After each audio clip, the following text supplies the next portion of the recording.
Hello and welcome to the online platform of Rouse Academy for competitive exams. And I, Pragya Pandey, welcome you all to our very special series on daily news review. So, without wasting any time, let's see what is in the news. The first article here is talking about the shrinking snow cover. देखिए हिमाचल प्रदेश में लगातार एक situation यहाँ पर देखने के लिए मिल रही है जो स्नो कवर है जो कि इकोनॉमिकली फ्रेजाइल हिमाचल प्रदेश में आप देखेंगे वो कंटिन्यूसली डिक्रीज होता जा रहा है जो कि एक बहुत बड़ी चिंता का विषय है।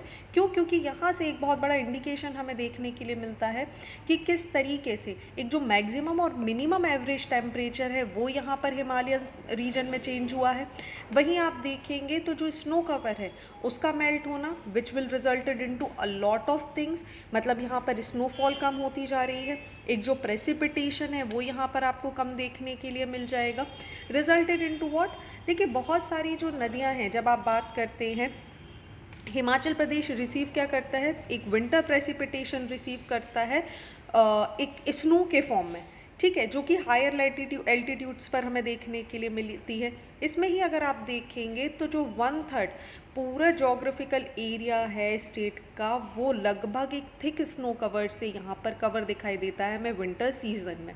और जो मैक्सिमम रिवर्स हैं जैसे आप चेनाब, ब्यास, पार्वती, बासपा, स्पीति, रावी, सतलुज या जितनी भी पेरिनियल ट्रिब्यूटरीज हैं उनकी, अगर हम उनकी भी बात करें तो ये भी कहीं ना कहीं हिमालयास पर ही डिपेंडेंट है। और यही इनकी डिपेंडेंसी किस पर है, जो सीजनल स्नो कवर हमें देखने के लिए मिलता है। अब अगर ऐसी सिचुएशन अराइज हो रही है जहाँ पर एक मैक्सिमम और मिनिमम एवरेज टेम्परेचर में हमें राइज देखने के लिए मिल रहा है, विच मीन्स जो स्नो है वो यहाँ पर मेल्ट होती जा रही है, एक जो कवर है वो यहाँ पर कम होता जा रहा है, और ये सारी चीज़ें कहीं ना कहीं हमारे लिए चिंता का विषय बन जाती हैं। नाउ द क्वेश्चंस कम कि भाई बेनिफिट क्या हो जाते हैं हमें स्नो कवर के। देखिए सबसे पहले ये हेल्प करता है कंट्रोल करने में, किस चीज़ को कंट्रोल करने में, जो एक्यूमुलेशन है एब्लेशन पैटर्न का ग्लेशियल रीजन में उनको कंट्रोल करने में मदद करता है। दूसरा, जैसा हमने बात करी हाइड्रोलॉजी बेसिन को ये यहाँ पर कवर करने की कोशिश करता है, तो एक जो डिस्ट्रीब्यूशन है रिवर बेसिन का वो हमें बहुत क्लियर दिखाई देता है। अब यहाँ पर जो सबसे बड़ा इम्पैक्ट पड़ रहा है वो किस चीज़ का है, देखिए ये जो इम्पैक्ट है ये है ग्लोबल क्लाइमेट का, ठीक है। ग्लोबल क्लाइमेट पैटर्न जैसे जैसे चेंज हो रहा है, जो एवरेज टेम्परेचर है आप देखेंगे वो इन क्षेत्रों में हमें राइज होता हुआ नज़र आता है। रिजल्टेड इनटू व्हाट, जैसे ही यहाँ पर हायर एल्टीट्यूड्स में टेम्परेचर राइज होगा आप देखेंगे जो राइजिंग है यहाँ पे, क्योंकि ये एल्टीट्यूड में ज़्यादा है तो यहाँ पर जो टेम्परेचर है वो बहुत सडन इम्पैक्ट करता है। रिजल्टेड इनटू एक स्नो कवर यहाँ पर नहीं बन पाएगा, ठीक है, स्नो कवर नहीं बन पाएगा, यहाँ पर मेल्टिंग ज़्यादा आपको देखने मिलेगा। रिजल्टेड इनटू व्हाट, पिछले कुछ सालों से ऐसा नोटिस भी किया जा रहा है कि जो एवरेज रिलेटिव मोर मॉइस्चर है वो ज़्यादातर कैरी किया जा रहा है हिमालयाज़ की साइड, मगर जो स्नोफॉल है वो यहाँ पर नहीं हमें देखने के लिए मिल रही है। दैट मीन्स अगर टेम्परेचर बढ़ेगा और जो मिनिमम और मैक्सिमम टेम्परेचर अगर राइज होगा तो स्नो बनने के लिए जो आपको माइनस टेम्परेचर की आवश्यकता है वो यहाँ पर नहीं देखने मिलेगी। रिजल्टेड इनटू व्हाट, जो क्लाइमेट पैटर्न है ग्लोबल लेवल पर वो चेंज होगा, रैपिड डिफॉरेस्टेशन आपको देखने के लिए मिलेगा, जो अननेसेसरी कंस्ट्रक्शन और अनरेगुलेटेड एक्टिविटीज़ हो रही हैं वो भी कहीं ना कहीं इस तरीके की एक्टिविटी के लिए बहुत जिम्मेदार हैं, ठीक है। तो ये सारी चीज़ें हैं जो आपको ध्यान रखनी है। चलिए आगे बढ़ते हैं, प्रीलिम्स के टॉपिक को यहाँ पर डिस्कस करेंगे, उसके बाद हम एडिटोरियल की साइड मूव करेंगे। तो प्रीलिम्स के लिए आज का जो पहला टॉपिक है वो आपको यहाँ पर देखने मिल जाएगा इंडिया, एक रिडक्शन इंडिया ने देखा है स्टंटिंग में, लेकिन अगर आप देखेंगे वेस्टिंग या ओबेसिटी अभी भी ये बहुत बड़े कंसर्न का पार्ट बने हुए हैं। देखिए हाल ही में हुआ क्या है कि 1.6 करोड़ स्टंटेड चिल्ड्रन हमें यहाँ पर देखने मिले हैं 2022 में, जो 2012 के मुकाबले में बहुत ही कम संख्या है। एक देखिए जॉइंट मेल न्यूट्रिशन एस्टीमेट यहाँ पर रिलीज़ किया गया है, किसके द्वारा, यूनिसेफ, WHO और वर्ल्ड बैंक के द्वारा, जिसने जो माल न्यूट्रिशन के इम्पॉर्टेंट पैरामीटर्स होते हैं लाइक ओबेसिटी, स्टंटिंग, वेस्टिंग, इन सारी चीज़ों को यहाँ पर ध्यान दिया है। देखिए अब इंडिया की जो रिपोर्ट आई है वहाँ पर आपको एक चीज़ चौंकाने वाली देखने मिलेगी कि लगभग 1.6 करोड़ कम बच्चे ऐसे देखने मिले हैं जिनमें स्टंटिंग है, ठीक है, जो कि 2022 को अगर कंपेयर किया जाए तो यहाँ पर इसमें कम है। वहीं जो अगर एक तरफ हमें चाइल्ड स्टंटिंग में कमी देखने मिली है, वहीं जो वेस्टिंग का जो नंबर है वो एज इट इज़ देखने मिला है। इसी के अलावा जो इंक्रीज़ हमें देखने मिला है वो ओबेसिटी में भी हमें एक इंक्रीज़ देखने के लिए मिला है। नाउ तो क्वेश्चंस कम की वरी करने की बातें क्या है। देखिए, पूरे आर्टिकल को समझने के पहले हमें जानना होगा कि आखिर मैलन्यूट्रिशन के कॉन्टेक्स्ट होते क्या है। देखिए, जब मैलन्यूट्रिशन की बात करी जाती है तो हम यूजुअली कंफ्यूज होते हैं कि सिर्फ क्या है, मैलन्यूट्रिशन एक ऐसी कंडीशन है जहाँ पर बच्चा कमज़ोर हो गया है, उसको पोषण नहीं मिल रहे हैं। लेकिन अगर इसको आसान भाषा में समझे तो मालन्यूट्रिशन एक कंडीशन है जहाँ पर बॉडी डेवलप कर लेती है, डिप्राइव हो जाती है विटामिन, मिनरल या अदर न्यूट्रिशन से, जो एक हेल्दी लाइफस्टाइल को मेंटेन करने के लिए, किसी टिश्यू या ऑर्गन को अच्छे से फंक्शन करने के लिए आवश्यक होते हैं। हालांकि माल न्यूट्रिशन की जब हम बात करते हैं तो ये उन लोगों में भी देखने के लिए मिल सकता है जो अंडर नरिश्ड है या जो ओवरली नरिश्ड है। सो यहाँ पर 3 इंपॉर्टेंट वर्ड्स हम पहले डिस्कस करेंगे, child stunting, wasting and obesity. देखिए, स्टंटिंग का मतलब क्या होता है, ऐसे बच्चे those are too short for their age, ठीक है, 5 साल तक के बच्चों को यहाँ पर काउंट किया जाता है। ऐसे बच्चे जो कि क्या हैं, बहुत जिनकी हाइट कम है अपनी एज के मुकाबले, उसे स्टंटिंग की कैटेगरी में डाला जाता है। वेस्टिंग क्या है, ऐसे बच्चे जो क्या है, बहुत ही ज़्यादा दुबले पतले हैं अपनी हाइट को लेकर, और ओबेसिटी जहाँ पर आपको वेट ज़्यादा देखने के लिए मिलेगा। अब अगर जब हम स्टंटिंग की बात करते हैं तो ये कंडीशन क्यों होती है, देखिए क्रॉनिक होती है और इसका एक सबसे बड़ा कारण है अंडर न्यूट्रिशन। यूजुअली इसको एसोसिएट किया जाता है चाइल्ड स्टंटिंग जहाँ पर देखिए पुअर्टी है, पुअर मैटरनल हेल्थ है, मदर को यहाँ पर बहुत अच्छे से खान पान नहीं मिला है, तो जो बच्चा है उसमें न्यूट्रिशन नहीं है। पुअर्टी की वजह से जो अच्छा खान पान होना चाहिए, विटामिन मिनरल होने चाहिए, वो बॉडी में नहीं मिलते, जिसकी वजह से जो अर्ली डेवलपमेंट होता है एक बच्चे का, चाहे हम फिजिकल डेवलपमेंट की बात करें या कॉग्निटिव डेवलपमेंट की, वो बहुत अच्छा नहीं हो पाता है। सो स्टंटिंग हेयर मीन्स कि लो हाइट फॉर द एज। वहीं अगर हम वेस्टिंग की बात करें तो यहाँ पर क्या है, वजन कम है हाइट के मुकाबले, दैट मीन्स बहुत ही ज़्यादा दुबला पतला शरीर है, एक सीवियर वेट लॉस की कंडीशन हमें दिखाई देती है। यूजुअली कब अकर होता है, जब बच्चे को या तो प्रॉपर फूड नहीं मिल पाता या जो खाना उसे मिलता है वो एडिक्वेट क्वालिटी का नहीं होता, ओके, और इसी की वजह से ये आपको देखने के लिए मिलेगा। यही एक सबसे बड़ा केस है जहाँ पर आप देखेंगे सबसे ज़्यादा डेथ बच्चों में देखने के लिए मिलती हैं। अब यहीं पर एक और शब्द आ जाता है अंडरवेट। अंडरवेट क्या है, एक बच्चे की जो एज है, जो उम्र है, उसके हिसाब से जो उसका वज़न होना चाहिए अगर वैसा नहीं है और उससे कम है तो हम इसे अंडरवेट की कैटेगरी में डालते हैं। Now what is the overweight या ओबेसिटी। देखिए, एक diet related non communicable disease इससे हो सकती है, मतलब जो बच्चे की उम्र है उससे ज़्यादा यहाँ पर उसके शरीर में फैट का डिपोजिशन होना कहाँ पे काउंट होता है, ओवरवेट या ओबेसिटी में। एक और शब्द आपको देखने मिल जाएगा विच is the micronutrient deficiency. Micronutrient deficiency का मतलब होता है जहाँ पर विटामिन और मिनरल्स बहुत ज़्यादा कम है, जो शरीर को आवश्यकता है, जिस तरीके के एंजाइम्स की, जिस तरीके के हार्मोन्स को प्रोड्यूस करने के लिए जिन विटामिन और मिनरल्स की आवश्यकता है, जब वो यहाँ पर नहीं होती हैं तो इसे माइक्रोन्यूट्रिएंट डेफिशिएंसी में काउंट किया जाता है। हालांकि इस तरीके की कंडीशंस को मल्टीविटामिन्स और एक प्रॉपर डाइट के थ्रू दूर किया जा सकता है, लेकिन अगर प्रोलॉन्ग ये कंडीशन देखने मिल जाती है तो यहाँ पर प्रॉब्लम देखने के लिए मिलती है। ओके, नाउ द क्वेश्चंस कम कि चलिए क्या इंडिया इसके लिए कोई इनिशिएटिव ले रहा है। जी हाँ, इंडिया कुछ इनिशिएटिव ले रहा है, जैसे आप याद रखेंगे पोषण, ठीक है, पोषण अभियान जो कि गवर्नमेंट ऑफ इंडिया ने लॉन्च किया था under the national nutrition mission, ठीक है, ताकि इंडिया को मालन्यूट्रिशन फ्री बनाया जा सके 2022 तक। इसी के अलावा आप देखेंगे एनीमिया मुक्त भारत अभियान, जिसे 2018 में यहाँ पर लॉन्च किया गया था, जो एम करता है एक्सेलरेट करने के लिए एक एनीमिया फ्री भारत के लिए, ठीक है। अलॉन्ग विद दैट आप देखेंगे प्रधानमंत्री मातृ Vandana Yojana, let me also right the name here.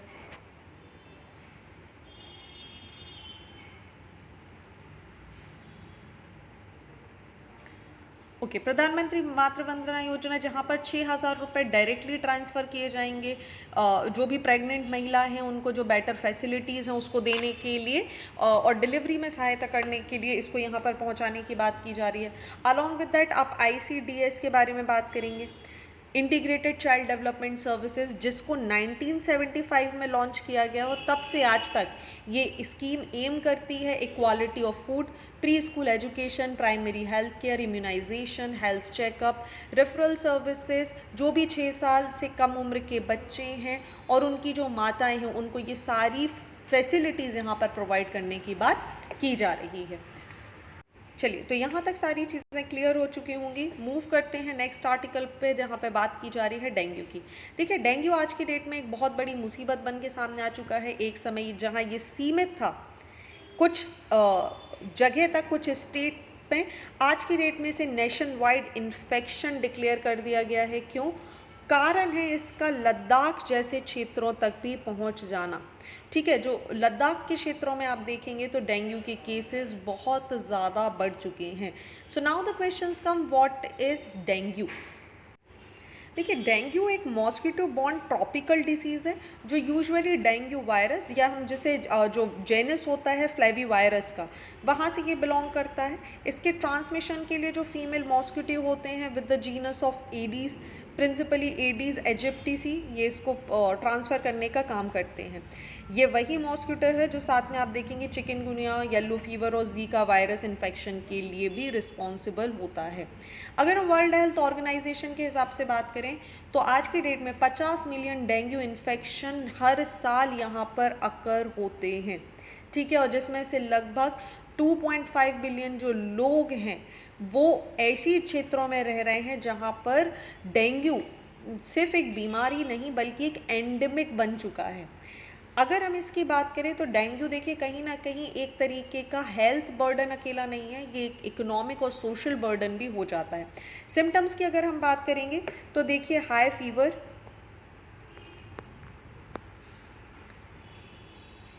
High fever के अलावा आपको headache, vomiting, muscle joint pain, skin rashes, ये सारी कंडीशन आपको देखने के लिए मिल सकती है।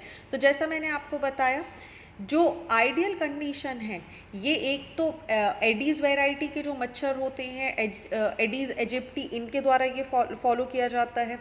वहीं अगर हम बात करें तो जो आइडियल कंडीशन है इस स्पीशीज़ के मॉस्किटो को, वो यूजुअली लाई करती है, जो एल्टीट्यूड है ये भी याद रखिएगा 35 डिग्री नॉर्थ से 35 डिग्री साउथ, इसीलिए हमने यहाँ पर ट्रॉपिकल डिसीज़ इसको बोला था। वहीं जो इसका एलिवेशन है लगभग आपको 1000 फीट या फिर हम बोल सकते 3300 फीट का जो एवरेज हाइट है वहाँ पर ये आपको देखने मिलेंगे। So they usually bite during the early morning, ठीक है, सुबह के टाइम, या फिर ये शाम के समय यहाँ पर क्या करते हैं, किसी भी व्यक्ति को बाइट करते हैं। Though it does not mean that they will specially bite at these hours, लेकिन जो एक अप्रोप्रिएट टाइमिंग देखा गया है वो यही है। Even though humans are the primary host of the virus, non human primates are also the carrier. A single bite is more than enough to be cause for infection. जो female mosquito होती है, if that bites a person, infected person with dengue becomes infected during the initial 2 to 8 days febrile period, ठीक है, और लगभग 8 से 10 दिन बाद आप देखेंगे तो डेंगू जो है वो यहाँ पर किसी भी व्यक्ति में फैलना शुरू हो जाता है। और डेंगू से रिलेटेड ही आप देखेंगे कि प्लेटलेट्स यहाँ पर गिरना कम हो जाते हैं और व्यक्ति बहुत ज़्यादा सीवियर जैसे मस्कुलर ब्लीड या लिवर एनलार्जमेंट जैसी प्रॉब्लम से सफ़र करता है। इसी का रिजल्ट आप देखेंगे इंडिया की फर्स्ट और ओनली डीएनए वैक्सीन यहाँ पर बनाई गई थी, ठीक है, जो डेंगू के लिए यहाँ पर एक कारगर सिद्ध हुई है। Discuss about the next topic जहाँ बात की जा रही है फॉकल्ट पेंडुलम की। देखिए, सेंगोल के अलावा न्यू पार्लियामेंट बिल्डिंग में एक और नया फीचर यहाँ पर ऐड हुआ है जिसे बोलते हैं फॉकल्ट पेंडुलम। जिन लोगों ने फिजिक्स यहाँ पर पढ़ी है दे हैव आइडिया अबाउट जो यहाँ पर लगाया जा रहा है। देखिए, ये जो सस्पेंडेड है it's a constitutional gallery area में इसको यहाँ पर लगाया जाने वाला है और इसको डिज़ाइन जो किया गया है, डिज़ाइन और इंस्टॉल किया गया है by the national council of science museum Kolkata के द्वारा।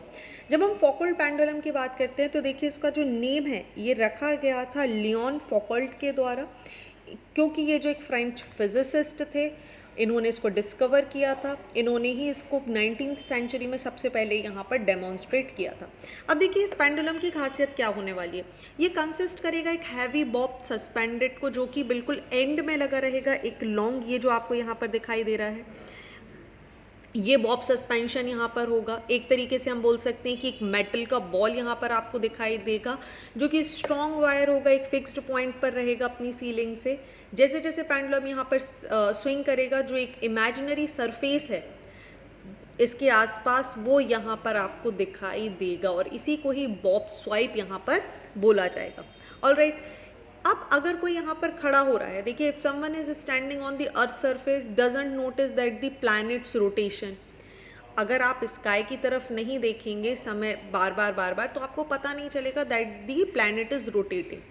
Instead to them the plane of the swing will seem to rotate by a full circle as the earth complete one rotation. So this is the quality of this pendulum. So focal pendulum की अगर हम बात करें, so it is basically not a simple matter of setting up a pendulum with large part. It must be designed, installed and set swinging in such a way कि जो Bob का motion आपको दिखाई देगा वो एक्सटेंट पॉसिबल ग्रेविटी से influence होता हुआ नजर आएगा। सो फौकल्ट पेंडुलम की हम बात कर रहे थे, जैसा मैंने आपको बताया 1868 में लियोन फौकल्ट के नाम पर इसको यहाँ पर बनाया गया है। ये एक तरीके का पेंडुलम है, एक सिंपल डिवाइस है जो फ्रेंच फिजिसिस्ट के नाम पर यहाँ पर रखी गई है। आप अगर बात करेंगे तो ये करता क्या है, एक लॉन्ग और हैवी पेंडुलम है जो कि हाई रूफ, जो कि सर्कुलर एरिया से यहाँ पर इसको लगाया जाता है, जो मॉनिटर करता है over an extended time period, show करता है that the plane of oscillation rotated. वहीं अगर हम बात करें तो इस पेंडुलम को सबसे पहले 1851 में यहाँ पर इंट्रोड्यूस किया गया था। रोटेशन ऑफ द अर्थ जो है वो अपने एक्सिस के अराउंड कैसा देखने के लिए मिलता है और कैसे इसके लिए, कैसे ये रोटेशन की वजह से ये कोरियोलिस फोर्स के लिए जिम्मेदार होता है, ये इसको दर्शाता है। कोरियोलिस फोर्स जैसा हमें पता है डिस्क्राइब करती है, इम्पैक्ट करती है डिफ्लेक्शन ऑफ एनी ऑब्जेक्ट जो कि अपनी जगह से यहाँ पर चलता है। यूजुअली नदर्न हेमिस्फेयर में हमें पता है कोई भी जो ऑब्जेक्ट है वो अपने राइट साइड यहाँ पर डिफ्लेक्ट हो जाता है और सदर्न हेमिस्फेयर में अपने लेफ्ट साइड डिफ्लेक्ट हो जाता है। तो बहुत जगह पर आप देखेंगे इंपॉर्टेंटली जब हम प्लैनेटरी विंड्स की बात करते हैं तो ये मूवमेंट में बहुत ज़्यादा सहायता करती हैं। चलिए moving on to the next article, जहाँ पर बात की जा रही है मेंस्ट्रुअल हेल्थ की, कि मेंस्ट्रुअल हेल्थ कैसे एक पब्लिक इशू है। देखिए एक रिसेंट इंसिडेंट हुआ था जो सभी ने यहाँ पर देखा होगा। महाराष्ट्र का एक केस था जहाँ पर एक व्यक्ति ने अपनी 12 साल की बहन को सिर्फ इसीलिए उसका मर्डर कर दिया था because he mistaken that period stain जो उनकी क्लॉथ्स पर थे वो कहीं ना कहीं एक सेक्सुअल रिलेशन को इंडिकेट कर रहे हैं। अब यहाँ से दो सवाल हमें समझ में आते हैं कि इंडिया, जब हम महाराष्ट्र जैसे क्षेत्र की बात करते हैं, मेन सिटी महाराष्ट्र की बात करते हैं, तो पहला एक जो सबसे बड़ा क्वेश्चन हमारे दिमाग में आना चाहिए, विच इज़ द एजुकेशन। ठीक है, कितना मेंस्ट्रुअल एजुकेशन यहाँ पर है। अच्छा, जिन्होंने यहाँ पर ये जो किलिंग करी है, he was 32 years old mail. ऐसी भी बात नहीं कर रहे हैं हम कि कोई 10-12 साल का लड़का यहाँ पर है, 32 ईयर्स। अब यहाँ पर आप देखिए, अगर हम अर्बन क्षेत्रों की बात करें, गर्ल्स और जो विमेंस हैं, यहाँ पर आपको एक नेगेटिव पार्ट देखने मिलेगा उनकी लाइफ पर। स्पेशली जो आपको वर्किंग वुमेन दिखाई देंगी जिनको पब्लिक ट्रांसपोर्ट्स का यूज़ करना पड़ता है, टीनेजर्स जो कि स्लम्स जैसे एरिया में रहती हैं या जिन्हें स्कूल जाना पड़ता है बहुत ही नैरो लेन्स के थ्रू, ऐसी जगह पर आप देखेंगे तो सबसे ज़्यादा, या स्पेशली जो 12-12 घंटे की शिफ्ट कर रही हैं महिलाएं या बच्चियां या नर्स जिनको आप देखेंगे, चाहे आप वेजिटेबल वेंडर की बात कर लें, ये सारे लोग जब बात आती है मेंस्ट्रुअल हाइजीन की तो इससे कहीं ना कहीं सफ़र करते। क्यों? क्योंकि देखिए पीरियड्स आर नॉट नॉर्मल। एक तरीके का स्टिग्मा होता है, एक तरीके का टैबू होता है, डिस्क्रिमिनेशन यहाँ पर महिलाओं के साथ देखने के लिए मिलता है। आप देखेंगे क्यों इस तरीके की कंडीशन होती हैं? भाई एक तो एक्यूरेट इन्फॉर्मेशन नहीं होती है लोगों के पास, ठीक है। दूसरा अगर हम बात करें एक्यूरेट इन्फॉर्मेशन के अलावा हाइजीन, ठीक है, हाइजीन में दो चीज़ें हम ले सकते हैं। एक तो बात आ जाती है वाटर की। देखिए पानी की कमी होने की वजह से आप देखिए बहुत बड़ा बैरियर है जो यहाँ पर महिलाएं फेस करती हैं। अदर देन दैट टॉयलेट्स, एक यहाँ पर जो टॉयलेट्स हैं वो हमारे यहाँ क्लीन टॉयलेट्स नहीं है, अनसेफ एनवायरनमेंट यहाँ पर देखने के लिए मिल जाता है। और इन्हीं सारी चीज़ों को कहीं ना कहीं हम कंबाइंड रूप में जितनी चीज़ें जो पीरियड से रिलेटेड या उसके प्रोडक्ट की इंफॉर्मेशन से रिलेटेड है, इन्हें ही पीरियड पॉवर्टी की कैटेगरी में डाला जाता है। चाहे अगर हम बात कर ले जो अनसेफ प्रैक्टिसेस हैं, अब इससे होगा क्या? See what is happening nowadays, women's are not accessible towards the pads. ठीक है, जो सैनिटरी नैपकिन्स पे इनकी रीच होनी चाहिए वो कम है। Resulted in to what they are force to use anything, specially clothes के अलावा सम ऑफ दी लाइक अगर आप मार्जिनल सोसाइटी की बात कर लें तो they are in fact using leaves, ashes, ताकि इस जो स्टेन है, जो ब्लीडिंग है उसको यहाँ पर रोका जा सके। रिजल्टेड इन टू वॉट, इनको वुमेंस को यहाँ पर सिर्फ और सिर्फ एक सेफ एनवायरनमेंट की प्रॉब्लम नहीं हो रही, अदर देन दैट आप देखेंगे तो बहुत सारी बीमारियाँ जैसे ovarian cancer, diseases, cervical cancer जैसी बड़ी बड़ी बीमारियां आपको यहाँ पर देखने के लिए मिल जाएंगी। क्यों? इनफैक्ट यहाँ पर अगर जो लोग सैनिटरी नैपकिन्स का इस्तेमाल कर भी रहे हैं उनके साथ एक क्या प्रॉब्लम है, they are using a single sanitary napkins जो कि सिर्फ वेयरेबल होती है for 6 hours, they are using it for 10 to 12 hours.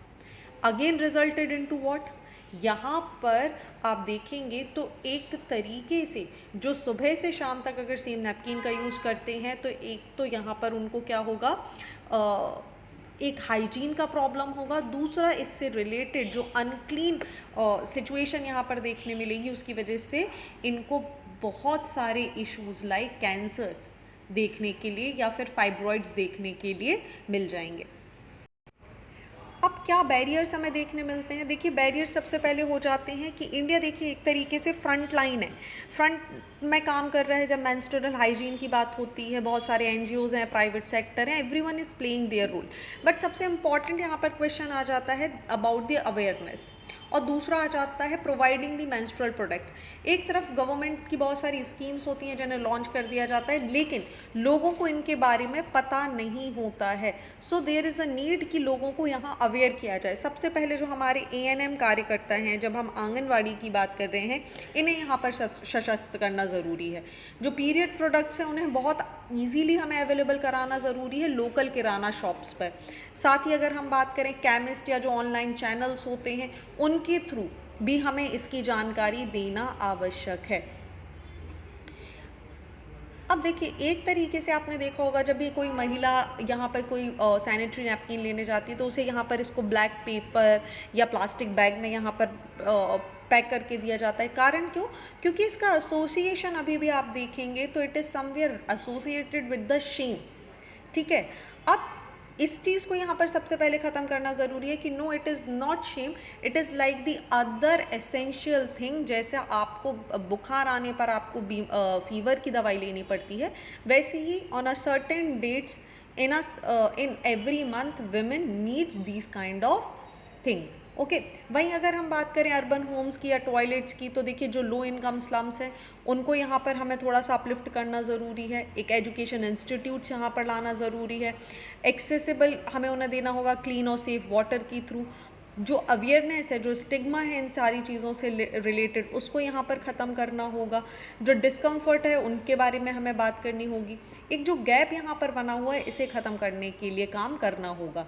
अब अवेयरनेस की अगर हम बात करें तो देखिए एक्शन इसके लिए सबसे इम्पॉर्टेंट है। सिर्फ अवेयर करने के लिए हमें ये बताना होगा कि कैसे जो मेंस्ट्रुअल प्रोडक्ट्स हैं वो रीयूजेबल, उनको कैसे डिस्पोज किया जा सकता है। साथ ही जो रीयूजेबल प्रोडक्ट्स हैं जो इकोनॉमिकली कंफर्टेबल होते हैं उनको यहाँ पर इंट्रोड्यूस करना पड़ेगा सोशल एंटरप्राइजेस की सहायता से या गवर्नमेंट के जो एनजीओज़ हैं उनकी सहायता से। एक सिटीज़न मूवमेंट लाना पड़ेगा जैसे ग्रीन मूवमेंट, रेड मूवमेंट या एनीथिंग, जिसकी वजह से जो अर्बन पॉपुलेशन है वो मेंस्ट्रुअल कप या क्लोथ पैड्स को यहाँ पर जिनकी आवश्यकता है उनको पहुंचाने में दूसरों की मदद करें। एक फ़ीमेल फ्रेंडली कम्युनिटी हमें बनाना होगा। शी टॉयलेट्स जैसी चीज़ों को हमें यहाँ प्रमोट करना होगा, ताकि जो महिलाएं हैं वो क्या कर सकें, एक क्लीन एनवायरनमेंट की तरफ जा सकें।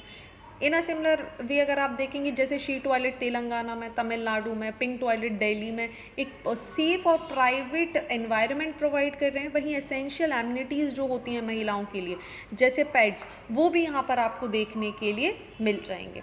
तो ये जो गैप है, सबसे पहले इसे यहाँ पर कवर करना ज़रूरी है, otherwise we will see that a lot of women in India, they are surviving with it and they are dying because of the unpopular methods that they are adopting,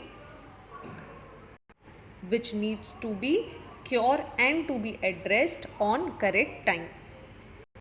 चलिए बात कर लेते हैं हमारे जीएस पेपर 2 के बारे में, editorial का इम्पॉर्टेंट एस्पेक्ट, जहाँ यूएसए और चाइना के बीच में टसल की बात की जा रही है, स्पेशली जब हम बात करते हैं चिप मैन्युफैक्चरिंग की। देखिए रिसेंटली हुआ क्या है, अगर हम एक कंडीशन देखें तो यूएस ना लगातार यहाँ पर कन्फ्रंट कर रहा है चाइना को, क्योंकि यूएस और चाइना के बीच में आप देखिए एक सबसे बड़ी लड़ाई जो चल रही है वो है अलग अलग मेथड्स जो यहाँ चाइना अडॉप्ट कर रहा है। इस 2018 में एक ट्रेड वॉर हुआ था, तब से अगर आप देखेंगे तो कहीं ना कहीं जो चाइना और यूएस है उसके बीच में एक टसल देखने मिल रहा है। हालांकि Chinese support to Russia in the Ukraine war जो सिचुएशन को और भी ज़्यादा ख़राब कर देगा, China supports to Russia in the Ukraine war जो इस सिचुएशन को थोड़ा सा ख़राब करेगा, और यूएस और चाइना के बीच में जो वॉर है जो 2018 से चलता हुआ आ रहा है ये लगातार बढ़ता जाएगा। अब रिसेंटली हुआ क्या था, जो मिस्टर जो बाइडेन है इन्होंने कॉल किया था, एक न्यू वॉशिंगटन कॉन्सेंसस यहाँ पर डेजिग्नेट किया था और रीस्टैब्लिश करी थी यूएस हेगेमनी की यहाँ पर बात की जा रही थी, जिसमें आप देखेंगे जो टेक्नोलॉजी डिनायल है वो कहीं ना कहीं चाइना के लिए देखने मिलेगा, जो इसका एक बहुत बड़ा पार्ट देखा हमने।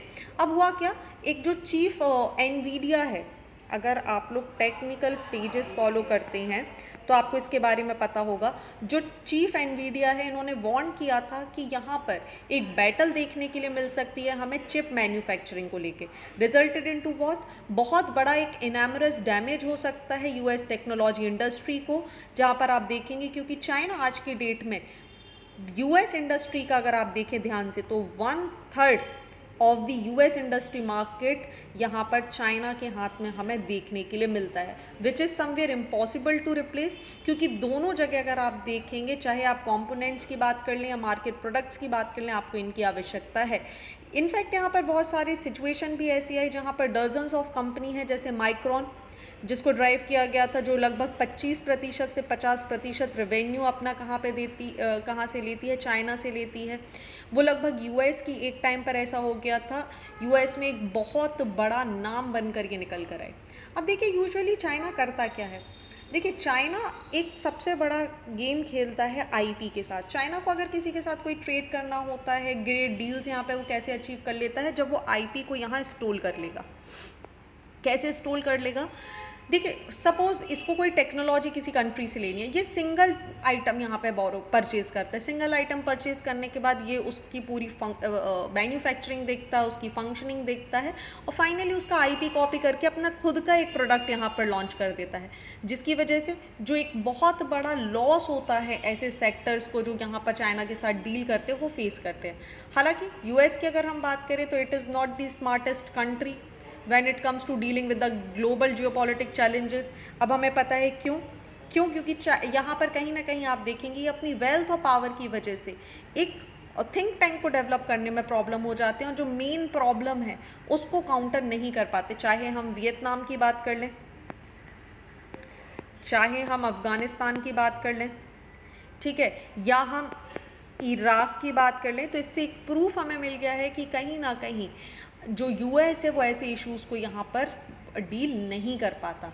अब देखिए यूएस और चाइना की अगर हम चिप वॉर की बात करें तो ये कुछ आज की नहीं है, इसको कहीं ना कहीं हम वर्ल्ड वॉर 3 की कैटेगरी में भी डाल देते हैं, या इसे हम देखिए जो वर्ल्ड वॉर 3 के अलावा ये कोल्ड वॉर की कैटेगरी का भी पार्ट हो जाती है। अब what Chinese government that they had barred companies that handle critical information from buying microchips by the Boise Idaho based Micron, the company's chips which were used for the memory storage in the all kind of electronics like the phone, computers were deemed to pose relatively serious cyber security problem वहीं अगर हम बात करें for Beijing, hurting an American company that makes critical equipment advance the government goal for boosting its domestic tech support. So ये सारी चीज़ें अगर आप देखेंगे तो ये जो चिप वॉर है ये कहीं ना कहीं बहुत बढ़ गया है। आज की डेट में हम चिप्स के बारे में यहाँ बात क्यों कर रहे हैं? आप कोई भी चीज़ उठा लीजिए, चाहे आप सोशल नेटवर्किंग के बारे में बात कर रहे हो, आप ईमेल के बारे में बात कर रहे हो, आप artificial intelligence type ChatGPT के बारे में यहाँ पर बात करो, everywhere there are using microchips. अब आपको अच्छे से याद होगा कि आप अपने मम्मी पापा के टाइम पे टीवी देख लीजिए, आप आज के उठा के टीवी देख लीजिए, तो ये टीवी के जो साइज़ यहाँ पर चेंज होते जा रही है, ये क्यों होते जा रहे हैं? It is because of the IP, it is because of the chips. तो दैट इज़ वाई अगर हम बात करें तो ये बहुत ज़्यादा इम्पॉर्टेंट हो जाता है जब आप देखेंगे तो चिप इंडस्ट्रीज़ के लिए, है ना। तो ये जो पूरा इशू चल रहा है सेमीकंडक्टर्स चिप को लेके, ये कहीं ना कहीं एक कॉम्प्लेक्स वॉर यहाँ पर क्रिएट करके रखा है बिटवीन यूएस एंड चाइना। आज की डेट में अगर हम देखें तो only few companies and countries have manage to master the integrate process of producing advanced 3 and 5 nanometer chips, with 92% of these chips are being produced by the Taiwan Semiconductor Corporation Limited. So this company find itself at the center of the major geopolitical conflict जब बात आती है US और China की, और यहीं पर tussle लगातार बना हुआ देखने के लिए मिलता है। अब यूएस ने क्या एफर्ट्स लिए हैं कंट्रोल करने के लिए चिप प्रोडक्शन को ग्लोबली? तो देखिए इन्होंने एक अनप्रेसिडेंट मूव लिया है that the US has made to corral chip production asset worldwide into the own champ. US has estimate that around $52 billion fund and enacted law to incentivize chip making in the US and they have also banned the export to China कि भाई यहाँ पे copy हो जाएगा। Then most of the chip supply chip जो यहाँ पर आ रही हैं chain is control by the US and the West, notably the US, Netherland and Japan, and they have united towards this effect. वहीं Biden has gone even far to disallow US citizen, even green card holder working for Chinese chip companies. So this is something what US and China is doing nowadays. चलिए discussing about the next topic. World Meteorological Organization ने यहाँ पर क्या किया हुआ है, 2 reports, global annual to the decadal climate and the state of global climate, ऐसी 2 reports यहाँ पर रिलीज़ करी हैं। कहाँ पर? यहाँ पर नोटिस किया गया है जो annual mean global surface temperature है, अगर आप 2023 से देखेंगे कहाँ पर और 27 के बीच में, तो वो 1.1 से लेकर 1.8 डिग्री सेल्सियस हायर रहेगा देन दी बेसलाइन टेम्परेचर, जो कि 18 से 5 से अगर हम 1900 के दशक जो प्री इंडस्ट्रियल फेज था वहाँ से देखेंगे तो 2022 में it was like 1.15 degree above the baseline, and by 2027 जो एवरेज होगा वो 1.5 डिग्री सेल्सियस को यहाँ पर क्या करेगा, इसको क्रॉस कर जाएगा। और अगर एक बार आप 1.15 डिग्री सेल्सियस की एवरेज टेम्परेचर को क्रॉस कर गए तो यहाँ पर वापस आना लगभग नामुमकिन हो जाएगा।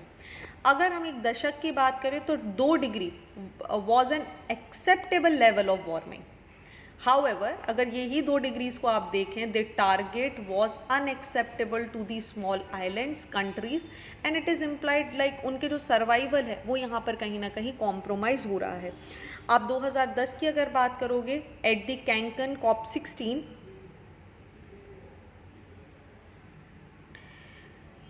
जो कंट्रीज़ हैं वो एग्री हुई थी कि यहाँ पर क्या करना होगा, हमें एक लिमिट क्रिएट करनी होगी ग्लोबल एवरेज वार्मिंग की, जो कि 2 डिग्री से कम हो। इसीलिए 2015 में पार्टीज ऑफ पेरिस एग्रीमेंट यहाँ पर प्लेज करेंगी, जहाँ पर लिमिट किया जाएगा कि जो हमारा एनुअल टेम्परेचर है अगर आप बात करेंगे उसको हमें बिल्कुल कैसे लेकर आना है, जो प्री इंडस्ट्री लेवल था 1.5 डिग्री लेवल वहाँ पर लेकर आना है। अब आप देखेंगे इसी टेम्परेचर चेंज की वजह से, सडन हीट की वजह से जो फ्रीक्वेंट और इंटेंस हीट वेव्स हैं वो हमें देखनी पड़ रही हैं। ड्रॉट, हैवी प्रेसिपिटेशन, लगभग 10 सेंटीमीटर का जो राइज है सी लेवल में वो अचानक से यहाँ देखने मिल गया, which was unpredictable. Destruction ecosystem का लगभग इरिवर्सिबल की कैटेगरी में आ गया है। रिजल्टेड इनटू व्हाट, जिस 2 डिग्री से नीचे आने की हम यहाँ पर बात कर रहे हैं वो एक बहुत बड़ा चैलेंज आज की डेट में बना हुआ है। So now the question come कि why we are missing this target. ठीक है, क्या ऐसी कंडीशन हो रही है कि हम इस टारगेट को मिस कर रहे हैं? देखिए, हिस्टोरिकल डेवलपमेंट की अगर हम बात करें तो countries are responsible, greenhouse gases को यहाँ पर एमिट किया जा रहा है। ठीक है, अनएक्सपेक्टेड कुछ सिचुएशन भी हो जाती हैं, जैसे हम एल नीनो ला नीना की कंडीशन देख सकते हैं, हम सडन क्लाइमेटिक चेंज की कंडीशन देख सकते हैं। वही पैंडमिक पुश की वजह से बहुत सारी जो सोशियो इकोनॉमिक क्राइसिस है वो हमें यहाँ पर देखने के लिए मिले। यूक्रेन कॉन्फ्लिक्ट की वजह से जो कंडीशन थी वो बिल्कुल और थोड़ी सी यहाँ पर चेंज हो गई। तो जो एनर्जी क्राइसिस हैं, जो एक थ्रेटनिंग कंडीशन है, उसको यहाँ पर कैप्चर करना अभी थोड़ा बियॉन्ड दी कैप्चर जा रहा है। तो क्या एक्सट्रीम वेदर कंडीशन लिंक है कहीं ना कहीं टेम्परेचर से? जी हाँ। अगर हम क्लाइमेट रिस्क हैज़ार्ड की बात करें तो ह्यूमन पॉपुलेशन और इकोसिस्टम पर इसका एक बहुत बुरा नेगेटिव इम्पैक्ट आपको देखने मिलेगा। कैसे? आप देखिए, क्रॉप यील्ड यहाँ पर ख़राब हो रही है, नेगेटिव वो इम्पैक्ट कर रहा है। क्रॉप यील्ड ख़राब होने की वजह से पहले तो आपको फूड सिक्योरिटी की प्रॉब्लम होगी, इकनॉमी आपकी बिगड़ेगी, रिजल्टेड इनटू व्हाट, आपका यहाँ पर हेल्थ भी इम्पैक्ट आपको देखने के लिए मिलेगा। तो पिछले कुछ दशकों में देखा जाए तो जो एग्रीकल्चर पेस्ट या एग्रीकल्चर डिसीजेज हैं वो लगातार बढ़ती जा रही है। Specially will talk about the countries like Ethiopia, Nigeria, south Sudan, Somalia, Yemen, Afghanistan. यहाँ पर एक्यूट फूड शॉर्टेज की कंडीशन देखने के लिए मिल रही है। रिजल्टेड इनटू व्हाट, आप देखेंगे इन कंट्रीज़ में जो माल न्यूट्रिशन है उनके केसेस बहुत ज़्यादा हो चुके हैं। माल न्यूट्रिशन के अलावा आप देखेंगे तो ह्यूमैनिटेरियन क्राइसिस आज की डेट में यहाँ पर आ चुके हैं। Cyclone, political instability, economic instability ने और इस कंडीशन को यहाँ पर ख़राब कर दिया है। तो एक्सट्रीम वेदर एनामलीज़ की अगर हम बात करें तो इसकी वजह से आप देखिए लगभग 2 मिलियन से भी ज़्यादा लोगों की डेथ हमें देखने के लिए मिली है। अब इंडिया पर क्या इम्पैक्ट पड़ रहा है? क्या इंडिया इससे कहीं ना कहीं सर्वाइव कर रहा है? Yes, India has been increasingly facing एक बॉर्न क्लाइमेट चेंज। इंडिया लगातार फेस कर रहा है। फरवरी 2023 की अगर हम बात करें तो इसे अभी तक का हॉटेस्ट मंथ रिकॉर्ड किया गया है। अगर 1901 से आज तक को ध्यान में रखते हुए देखा जाए तो इंडिया का जो वेदर इवेंट है वो 80% यहाँ पर चेंजेस आपको देखने के लिए मिले हैं।